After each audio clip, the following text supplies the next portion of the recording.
ஐயனா துணை சீரியல் இன்னைக்கான எபிசோடில் சேரன் சோழன் எல்லாருமே ஒரு ஹோட்டலில் வந்து தங்கியிருப்பாங்க. அவங்களுக்கு எல்லாத்துக்கும் ஒரு ரொம்ப நிலாக்கு ஒரு ரொம்ப அப்படின்னு சொல்லிட்டு நிலா வந்து அவங்க ரொம்பக்கு வந்து கேட்டு பார்ப்பாங்க. அந்த வீட்டுக்கு வந்து இனிமேல் நம்ம போகணும், இனிமேல் நம்ம வேறு எங்கேயுமே போக முடியாது, அங்கே போய் தான் வாழ முடியும், உங்களுக்கு வந்து அங்கே ஏதாவது பத்திரம் எதுவும் கிடைக்குமா அப்படின்னு சொல்லி கேட்குறாங்க. அந்த வீடு வந்து உங்கள் அப்பாக்குன்னு சொல்லி தான் உங்கள் தாத்தா கொடுத்தாங்களா அப்படின்னு சொல்லிட்டு, ஆமாப்பா சின்ன வயசுலேருந்து அப்படி தான் எங்கள் தப்பா வந்து சொன்னாங்க அப்படின்னு சொல்லிட்டு, சரி அதுக்குள்ளே பத்திரம் எதுவும் கிடைக்குமா அப்படின்னு சொல்லி கேட்பாங்களா.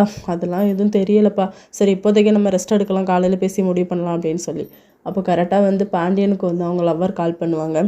இவள் வேறு அன்டைமில் போட்டு கால் பண்ணிகிட்டு இருக்காளா அப்படின்னு சொல்லி சோரன் வந்து இரிட்டேட் ஆவார். சீக்கிரம் ஃபோன் பெஸ்ட்டு வைடா அப்படின்னு சொல்லிட்டு, இப்போ நீங்கள் எங்கே ஸ்டே பண்ணுறீங்கன்னு சொல்லி கேட்கும்போது ஹோட்டலில் தான் அப்படின்னு சொல்லி, நானும் வரவா அப்படின்னு சொல்லி கேட்கும்போது, வேண்டாண்டி இங்கே நாங்களே ரொம்ப ஃபீல் பண்ணிக்கிட்டு இருக்கோம், தயவுசெய்து நீ ஃபோனை வை அப்படின்னு சொல்லி காலையிலே வந்து சர்ப்ரைஸாக வந்து நிற்பாங்க.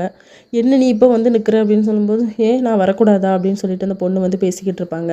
தயவுசெய்து நீ கிளம்பிரு, இனிமேல் நீங்கள் இந்த இடத்துல இருக்கக்கூடாது அப்படின்னு சொல்லி பாண்டியன் வந்து விரட்டி விட்டுருவார். அடுத்த சீனில் நிலா வந்து நடேசன்கிட்ட பேசிக்கிட்டு இருப்பாங்க.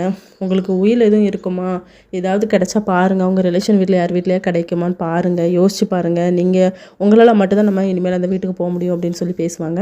அதுக்கப்புறம் சேரன்கிட்டையுமே கேட்பாங்க, உங்கள் ஃபேமிலியில் இருக்க யாராவது உங்கள் க்ளோஸ் அவங்கள்ட்ட வந்து நீங்கள் எதுவும் வந்து உயில் கொடுத்தீங்களா, நீங்கள் கேட்டு பாருங்கள் அப்படிங்கிற மாதிரி சொல்லுவாங்க. இதோட இன்றைக்கான எபிசோட் முடியுது.